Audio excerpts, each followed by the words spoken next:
নির্বাচনী প্রচার শেষ হওয়ার কিছুক্ষণ পরেই নোয়াপাড়া বিধানসভার অন্তর্গত বিভিন্ন এলাকায় লোকের বাড়ি বাড়ি একটি চিঠি পৌঁছানো হচ্ছে। চিঠিতে লেখা রয়েছে, শহীদ বিকাশ বসুর খুনিকে আপনারা ভোট দেবেন না, এবং নিচে বিনীত লেখা আছে মঞ্জু বসু। এই চিঠি মঞ্জু বসুর হাতে পৌঁছাতেই রীতিমতো হতচকিত হয়ে পড়েন।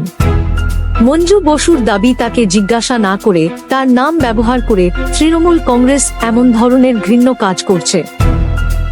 তৃণমূল কংগ্রেসের প্রার্থী তালিকা ঘোষণা হওয়ার পরেই বিস্ফোরক হয়ে উঠেছিলেন মঞ্জু বসু। তিনি জানিয়েছিলেন তৃণমূল কংগ্রেসের সঙ্গে তার আর কোনো সম্পর্ক নেই, কারণ ধর্ণা মঞ্চ যেভাবে রাজ্যের মুখ্যমন্ত্রী তথা জননেত্রী মমতা বন্দ্যোপাধ্যায় মঞ্জু বসুকে অপমান করেছেন তা তিনি ভালোভাবে নিতে পারেননি, যে কারণে তিনি তৃণমূল কংগ্রেস ছাড়তে বাধ্য হয়েছেন।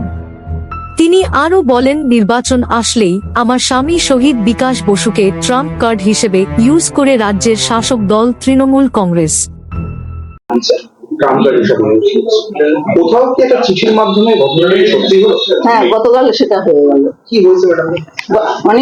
অনেকদিন ধরে যখন থেকে ভোটের প্রচার চলছে তখন থেকে আমাকে তৃণমূলের হয়ে কাজ করার জন্য প্রার্থী চেষ্টা করছে বা দল চেষ্টা করছে, কিন্তু আমাকে যেদিন আমাকে তৃণমূল কংগ্রেসের সুপ্রিমো অর্থাৎ মাননীয় মুখ্যমন্ত্রী শ্রীমতী মমতা ব্যানার্জি আমাকে মঞ্চ থেকে বের করে দেন এবং বলে দেন যে, বুঝিয়ে দিলেন যে তুমি আর দলে নেই, দল থেকে তাড়ালাম।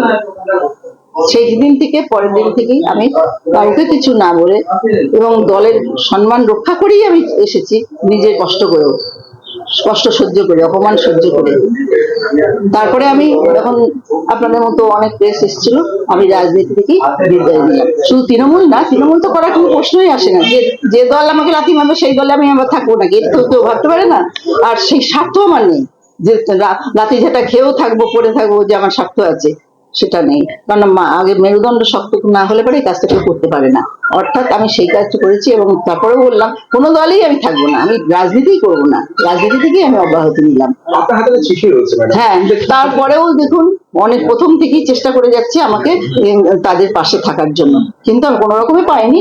তারপরে লাস্ট প্রচার শেষ, সব শেষ, আর গভীর রাতে এই একরকম একটা চিঠি আমার নামে, ফলস একটা চিঠি, আমি জানি না, আমার কোনো সম্মতি নেই, কিছু নেই, এরকম একটা চিঠি বাড়ি বাড়ি বিলি করা হয়েছে। তারপরে আমি যখন এটা জানলাম, আমি এখন আপনাদের কাছে জানাচ্ছি যেটা অত্যন্ত গরিত কাজ হয়েছে এবং অত্যন্ত বেআইনি কাজ হয়েছে এবং এটা সম্পূর্ণ অনধিকার চর্চা হয়েছে। আমার সম্মতি নেই, অনধিকার হলো না, সেখানে আমি তীব্র ভাষায় ধিক্কার জানাচ্ছি এবং আমি তাদের প্রতিবাদের হিসেবে বলছি, যেটা আমার কথা নয়, এটা সম্পূর্ণ আপনারা ভুল বুঝবেন না।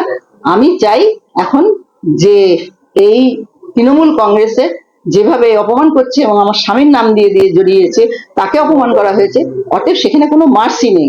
আপনারা এর জবাব দিন। জবাব কি করে দেবে? ভোটের লড়াই চলছে, ভোটের জবাব দেবে। কি করে বলবো? যারা এই গরিত কাজ করেছে, একটা শ্রেণী করেছে, মানে তৃণমূল করেছে এবং তৃণমূলের ক্যান্ডিডেটই করেছে, এর তো অন্য বাইরে থেকে কেউ এসে করবে, কোন ইন্টারেস্টে করবে? হ্যাঁ, সরাসরি। হ্যাঁ, আমি এটা থানায় ইয়েও করছি। এইরকম চিঠিটা এসেছে তৃণমূলের পক্ষ থেকে, আপনারা এনকোয়ারি করুন। জানি না তো কে ফেলেছে, যেই ফেলুক তৃণমূলের অর্ডারটা নিয়েই তো করেছে, তৃণমূলের আদেশেই তো এই কাজগুলো করেছে। আরেকটা জিনিস, চিঠির আগেও তো একটা গলার প্ল্যাকার্ড ঝুলিয়ে, হ্যাঁ সেটাতে প্রতিক্রিয়া জানিয়েছি, তার সত্ত্বেও সেটা মানেনি। একই জিনিস বারবার করছে। চিঠিতে লেখা আছে, প্রিয় নোয়াপাড়াবাসী, আপনাদের কাছে আমার শেষ অনুরোধ, দয়া করে আমার স্বর্গীয় স্বামী, আপনাদের প্রাণের মানুষ শহীদ বিকাশ বসু খুনিকে দয়া করে ভোট দেবেন না। আমি আপনাদের কাছে তার বিদেহী আত্মার চিরশান্তি প্রার্থনা করছি। বিনীত মঞ্জু বসু। আপনি 3 বারের বিধায়ক, কোনদিন আপনাকে এরকম চিঠি পাঠাতে হয়েছিল বাড়ি বাড়ি? কেন চিঠি পাঠাবো? এই কাজ কেউ করে নাকি? তার বেনামে চিঠি করা, এইসব কাজ করে আমাকে জিততে হবে নাকি? অনেক জায়গায় দিয়ে শুনেছি, গেছে, প্রচুর ছাড়া হয়েছে। এরপরে আমি তৃণমূলকে ভোট দিতে বলবো, যারা এই চক্রান্তকারীরা।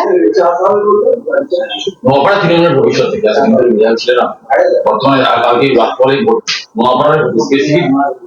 ভবিষ্যৎ আমি যতটা পেরেছি করেছি, প্রচুর কাজ হয়েছে, সেগুলো আমি শুনে তার লাভ নেই বলে। আর নতুন প্রার্থীর প্রতি কতটা প্রত্যাশা? কিসের প্রত্যাশা? না না, কে প্রার্থীদের প্রত্যাশা করে লাভ কি? কে জিতে আসলো তার উপর তখন চিন্তা করবো কি প্রত্যাশা। ফল ভালো হবে না? নোয়াপাড়া তো যে ভালো হবে কি খারাপ হবে এটা বুঝে উঠতে পারে, জানি না আমি, সে 4 তারিখে জানা যাবে। বললাম তো আমাদের চেয়ে লজ্জা, আমরা যে একটা স্বাধীন দেশে বাস করছি এটাই তো প্রমাণ হচ্ছে না। এটা তো অত্যন্ত যে গণিত কাজ, আমার চিঠি আমার অজান্তে হয়ে যাবে, এটা হতে পারে? এটা তো সম্পূর্ণ বেআইনি কাজ, দণ্ডনীয় অপরাধ। আপনি একটা কথা বলতেন সবসময় যে বিকাশ বসুকে ট্রাম্প কার্ড করা হ্যাঁ করেছে তো, করেছে। তারা ছবি নিয়ে ভোট চাইছে, সমানই বলে যাচ্ছে বিকাশ বসু খুনিকে করবেন না, ভোট দেবেন না, কারণ খুনি বলে চিহ্নিত করা হয়েছে। অথচ সেই কথা ব্যাখ্যাও আমি করেছি, খুনি হলে তাহলে খুনির প্রমাণটা দিই, আজও পর্যন্ত প্রমাণ করতে পারিনি তো। কিসের প্রমাণ? বিকাশ বসু খুনের যে খুনি, কে খুন করেছে সেটা এখনো পর্যন্ত করেনি প্রমাণ না, সে কিচ্ছু করেনি, দল থেকে কিছু করা হয়নি। আপনি বলা হলো তাকে আবেদন করেন? ম্যাডাম, আরেকটা কথা, গোপাল মজুমদার আপনারই সহকর্মী, সহকর্মী মানে গোপাল মজুমদার আমার ডান হাত ছিল। সেই খুনের কোনো কিনারা হলো না। সেই খুনের জন্য আমি আপ্রাণ চেষ্টা করেছি যে তার একটা বিচার হোক। অনেক ধাপ্পা দেওয়া হয়েছে, হ্যাঁ এই হচ্ছে তাই হচ্ছে, 2-4 দিন হলো, তারপরে বিচার জিনিস সেখানে থেকে যাবে, সেটাও হয়নি। আজকে গোপাল মজুমদার আমার কমিটি ছিল, সভাপতি প্রেসিডেন্ট ছিল। যখন প্রেসিডেন্ট হয়নি তার আগে থেকে, যেদিন থেকে আমি রাজনীতিতে দাঁড়িয়েছিলাম 2000 সালের 1 এপ্রিলের পর থেকে, তখনই গোপাল মজুমদার আমার সঙ্গে ছিল। এই মুহূর্তে ভোটারদের কাছে কি আবেদন করবেন? আমি এটাই বলবো যে এই যে গোপাল মজুমদারের বিচারও হলো না, আমি চাই গোপাল মজুমদারের বিচার হোক এবং খুনিকে সেটা জানা হোক। আর বিকাশ বসুর তো কথাই নেই, তা জানেন, বলা হয়েছে যে এখন বর্তমানে যে দাঁড়িয়েছে আমাদের নোয়াপাড়া থেকে, বিজেপি থেকে, সে খুন করেছে, কিন্তু সেটা কুয়াশা, সেটাও প্রমাণ করতে পারেনি সরকার, তৃণমূল কংগ্রেসের সরকার। তাহলে কেন এর নামে এরকম রটাচ্ছে? রটাচ্ছে ব্যবসা রটাচ্ছে যখন তৃণমূল এসেছিল তখন কিন্তু বললো যে না ও খুনি না, সিপিএম করেছে।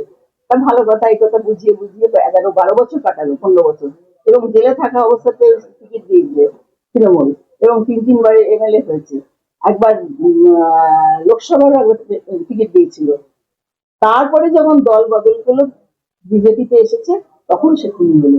আমি যে বাহ, এটা তো একটা ব্যক্তি এখন খুনি, দলটা থাকলে বা দলে থাকলে সে খুনি নয়, সে খুনি না, সে সাধু। আর যে দল বদল করলো তখন বললো খুনি, সেটা তো প্রমাণ করলো না। এক মানুষ তো দুটো কাজ করতে পারে না, খুনি হয় বা খুনি হয় না। এইগুলো কি শিশুরাও বুঝবে না, এগুলো শিশু যুক্তি। বারে বারে বিকাশ বসুকে কাজে লাগানো হচ্ছে কেন? কেন? বিকাশ বসু এই নপাড়ার প্রতিষ্ঠান, তৃণমূলের প্রতিষ্ঠাতা, শুধু তাই নয়, টোটাল জেলাটা সচিব তখন অখণ্ড ছিল সেই সময় থেকে। অভিষেক বন্দ্যোপাধ্যায় নিজে এসে মালা দিয়েছে, মালা দিতে পারিনি। কেন পারিনি? এই কারণেই যেটা লাগানো ছিল, এবং ওটা আমার হেফাজতে থাকে, এবং তৃণমূল আমার ওটা শহীদ বিকাশ বসু স্মৃতি রক্ষা কমিটি তারাই দেখভাল করে, সমস্ত করে, এবং ওই জায়গা আমরাই করেছি। সেখানে যখন আমাদের দরকার হয় আমরা কাজ করি। আর এখনো চাইছি আমরা যে এটা তৃণমূল শহীদ বিকাশ বসু স্মৃতি রক্ষা কমিটি যারা করছে, আমার ছেলেরা মেয়েরা তারাই রক্ষা করবে, এবং আমি যতদিন আছি সেটা আমারই হেফাজতে থাকছে। অতএব যেভাবে দল দলের নিচে নামিয়ে নিয়ে এলো, অপমান করলো, সেইখানে আর দলীয় কেউ লোক স্পর্শ করে আর যেন কলঙ্কিত না করে। ভোটের কাজে বিকাশ বসুকে ব্যবহার করছে। প্রতি বছরই আসতে পারি, মনে করে ফাইল খুলবো, করবো, তাই করবো, এটাকে একটা ভোটের ইস্যু বানিয়েছে। দিদি, এইটা কি অপমাননা করা হলো রিপ্লেট দিয়ে? আপনার অপমান মানে অত্যন্ত, একবার অপমান করা হয়েছে, আবার করা হয়েছে, এর জন্য আমি ব্যথিত না, আমি ক্ষুব্ধ, এবং আমি এর জন্য আমি রিয়াকশন করছি, এবং এর জন্য আমি আইনের রাস্তায় যাচ্ছি, বিচার হবে। আপনি থানায় অভিযোগ জানিয়েছি। এবং আরেকটা হচ্ছে নোয়াপাড়া, টোটাল নোয়াপাড়াবাসীকে জানাচ্ছে তো তৃণমূলের সঙ্গে আমি আছি, সেটা আমি আন্তরিকভাবে তাদের কাছে আমি অনুরোধ জানাচ্ছি, আপনারা এটা বিশ্বাস করবেন না, এটা একটা ফলস স্মৃতি, এবং সম্পূর্ণভাবে এটা একটা নোংরামি হয়েছে, চক্রান্ত হয়েছে। আমি এই চিঠি দিইনি বা আমি এর সময় নেই। এর আপনারা যেটা ভালো বুঝবেন সেটাই করবেন।